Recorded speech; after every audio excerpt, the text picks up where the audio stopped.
आपने सुने 3 गुण। क्षेत्र कह लो, क्षेत्र नहीं बांधता, क्षेत्र के 3 गुण बांधते हैं। अब ये गुण क्या है? गुण क्या है वो हम समझते हैं, है ना। गुण क्या है मैंने आपको बस एक सार रूप में समझाया, लिया नहीं अध्याय। ये गुणत्रय विभाग है, 3 गुण का।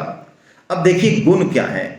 अब ऐसा समझिए, हम लोग बचपन से एक गुण की प्रधानता लेकर आते हैं। हम सब कोई एक गुण की प्रधानता लेकर, कोई सतोगुणी होगा तो कोई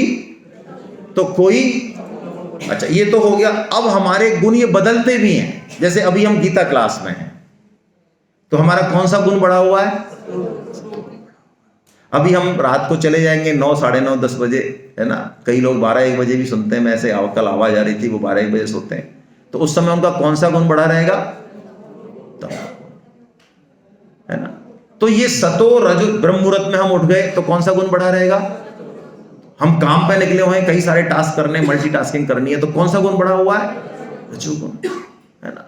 तो ये तीनों गुण चेंज होते रहते हैं। एक गुण तो हम में प्रधान है, वो तो रहेगा, लेकिन कभी कभी देश काल परिस्थिति के हिसाब में हम में गुणों की प्रधानता बदलती। इसको बुरा नहीं मानना है। ये 3 गुणों को लोग कहते हैं तीनों गुण हटाने, नहीं, हटाने वटाने नहीं है। जब तक शरीर है तब तक तीनों गुण हमारे अंदर। ये शरीर रूपी जो गाड़ी है, तो गाड़ी के लिए 3 चीज चाहिए, क्लच चाहिए, एक्सीलेटर चाहिए और ब्रेक चाहिए। ये सतो रजो तम ही है। ये पूरी सृष्टि में ये 3 गुण है। परमाणु, अणु, इन सब के भीतर, परमाणु के भीतर भी 3 गुण ही है, इलेक्ट्रॉन, प्रोटॉन, न्यूट्रॉन। ये पूरी सृष्टि में 3 गुण है। हम सबके स्वभाव 3 गुण है। अब होता क्या है, मतलब क्या है इन चीजों का? गुण का मतलब क्या है? जैसे हमारे गुण होंगे वैसा हमारा स्वभाव होगा। हमारा एक पर्टिकुलर, सबका एक स्वभाव है। आप देखते हैं, होता है ना, हम बचपन से लेके आए। कई लोगों का स्वभाव सतोगुणी होगा, उन्होंने गीता नहीं पढ़ी है, लेकिन उन्होंने पहले कुछ ऐसा किया हुआ है कि वो बचपन से कैसे हैं? सतोगुणी। उनका मन कहां लग रहा है?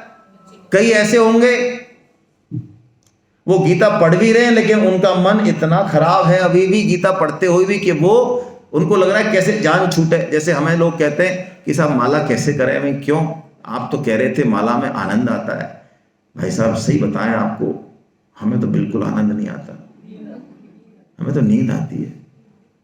और एक जना बोला कि माला करते जब तो आनंद नहीं आता, लेकिन जब छोड़ते जब बड़ा मजा आता है। ऐसा आपने कहा था 4 माला का नियम लेना, हमने 4 का ले लिया, लेकिन जैसी 4थी माला पूरी होती है ना, क्या एकदम रिलैक्स हो जाते हैं सर। उस समय जरूर आनंद आता तो है, लेकिन थोड़ा लास्ट में आता है। अब ये कौन सा गुण है?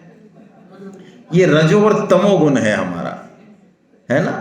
अब हमको गुण तो तीनों ही चाहिए। रात को नींद लेनी है तो तमोगुण चाहिए, रजो भी चाहिए, सतो भी चाहिए। सतो क्या करता है? सतो विवेक है, प्रकाश है, जिसकी लाइट में हमें अपने आप को चेक करने का बैठता है। हम देख सकते हैं हम गलत ही कर रहे हैं, लेकिन उसको होश है कि मैं गलत। कई ऐसे होंगे, आप जा रहे हो, उसने गाड़ी लगा दी बीच में, उसको समझाने में आपको 15 मिनट लग जाएंगे कम से कम इंडिया में तो, कि भाई साहब आपकी गाड़ी से हम बहुत जा रहे लोग, पर उसको समझ ही नहीं आया कि मेरी गाड़ी पार्किंग से आप लोग परेशान हो रहे हो। उसको समझाने में ही 15 मिनट लगेंगे आपको। ये कौन सा गुण है? ये तमोगुण है। तो हम सब में हमको क्या करना है? तमोगुण को, रजोगुण को दबा के, कम करके हमको धीरे धीरे किस तरफ बढ़ना है? सतोगुण की तरफ बढ़ना है। सतोगुण के लिए बढ़ने के लिए हमको करना क्या है? भगवान का ही सहारा लेना पड़ेगा, है ना। गीता रामायण पढ़नी पड़ेगी, अच्छे लोगों का संग करना पड़ेगा। आप बुरे लोगों को छोड़ें नहीं। बुरे लोगों को छोड़ना मुश्किल होता है। वो ऑफिस में हो सकते हैं, वो कहीं घर में भी हो सकते हैं। बुरे मतलब जिनसे तमो या रजी का मतलब है। आप सतोगुण का संग चालू कर दें, धीरे धीरे आप कब उनसे छूट गए आपको पता ही नहीं चलेगा। देखिए, यदि मैं आपके बारे में नहीं जानता हूं, लेकिन मुझे आपके सर्किल के बारे में पता है कि आप मैक्सिमम टाइम कहां बिता रहे हैं, किन लोगों के साथ, तो मैं आपके बारे में भी जानता हूं। इसको कहा जैसा करे संग वैसा चढ़े। तो अब संग का क्या मतलब है?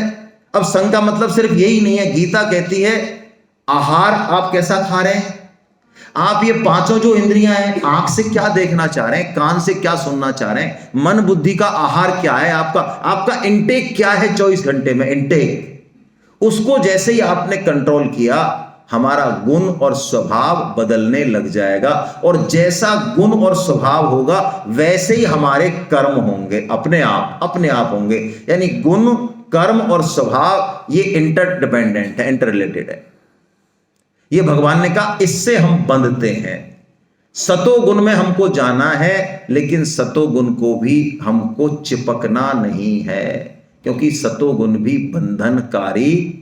अच्छा है सतोगुण, अच्छा है, शुरुआत में अच्छा है, जाना है, उसमें जाना है, उसको अपग्रेड करना है, लेकिन अल्टीमेटली वहां से भी आगे जाना है। गीता सतोगुण पे नहीं ले जा रही है, परोपकार पे नहीं ले जा रही है, वहां से भी छलांग लगा के निर्गुण पे जा रही है, जिसको भगवान ने गुणातीत कहा। या गुणातीत मतलब गुणों से भी परे।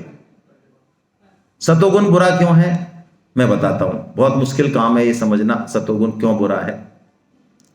छोटे बच्चों को जब हम चलना सिखाते हैं तो एक वो देते हैं 3 पहिए की गाड़ी, क्या बोलते हैं उसको, टिकड़ी, रेलू बोलते हैं, रेलू है टिकड़ी बोलते हैं।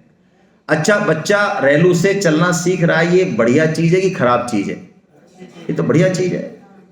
लेकिन बच्चा चलने के बाद, सीखने के बाद भी उस रेलू को नहीं छोड़े तो कैसी चीज है फिर रेलू?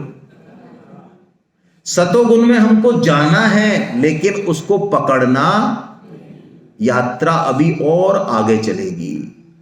भगवान ने यही बात यहां बताई इस गुणत्रय विभाग योग में। अर्जुन, ये तीनों गुण तू इनसे बिल्कुल अलग है। ये सतरज तम तेरे में आ रहे हैं, जा रहे हैं, लेकिन तू इनसे बिल्कुल अलग है। अब अर्जुन ने, ये भगवान ने जब ये प्रश्न, ये सारा बताया, अर्जुन एक प्रश्न पूछते हैं। अब उस प्रश्न को हम ले लेते हैं, बस ये हमने देख लिया। वैसे इसमें मूल एक चीज और देखते हैं।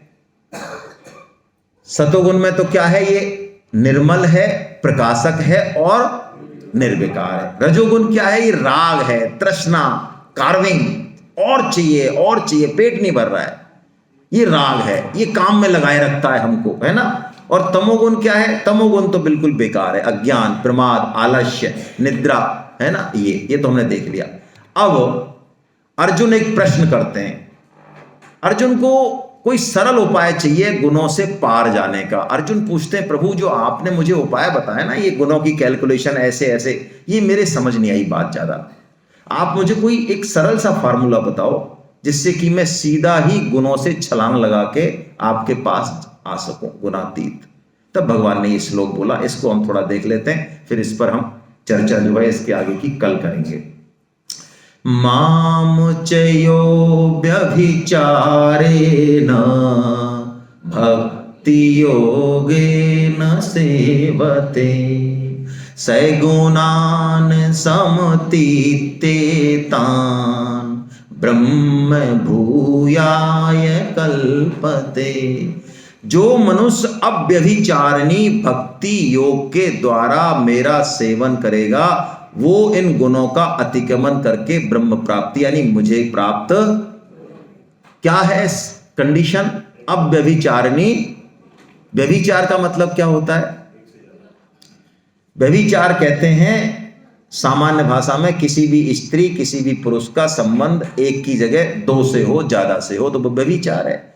अब व्यभिचार का मतलब क्या है, हमारी निष्ठा एक के प्रति हो बस। तो भगवान कह रहे तू भक्ति तो कर मेरी, लेकिन कैसी कर, अव्यभिचारी, यानी केवल और केवल कृष्ण की शरण, किसी देवी देवता की नहीं, किसी शरीर संसार की नहीं, किसी जप तप साधन की नहीं, किसी भी नहीं, केवल भगवान का आश्रय यदि हम ले लें तो भगवान कहते हैं फिर मेरी जिम्मेदारी है, मैं तुझे इन तीनों गुणों से पार कर देता हूं, भव सागर से पार कर देता हूं। हरे कृष्णा।